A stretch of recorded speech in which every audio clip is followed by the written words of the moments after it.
పుష్కరాల తొలి రోజు కృష్ణమ్మకు నవహారతి వేడుక దేదీప్యమానంగా నిర్వహించారు. ముఖ్యమంత్రి చంద్రబాబు, పలువురు ప్రజా ప్రతినిధులు, అధికారులు పాల్గొన్నారు.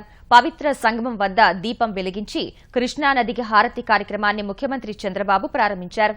పండితుల వేద మంత్రోచ్చరణల మధ్య కృష్ణమ్మకు ఓంకార, నాగ, పంచ, కుంభ, సింహ, నంది, సూర్య, చంద్ర, నక్షత్ర హారతులు సమర్పించారు. హారతి సందర్భంగా పవిత్ర సంగమం వద్ద భక్తులు తన్మయత్వం చెందుతూ వీక్షించారు.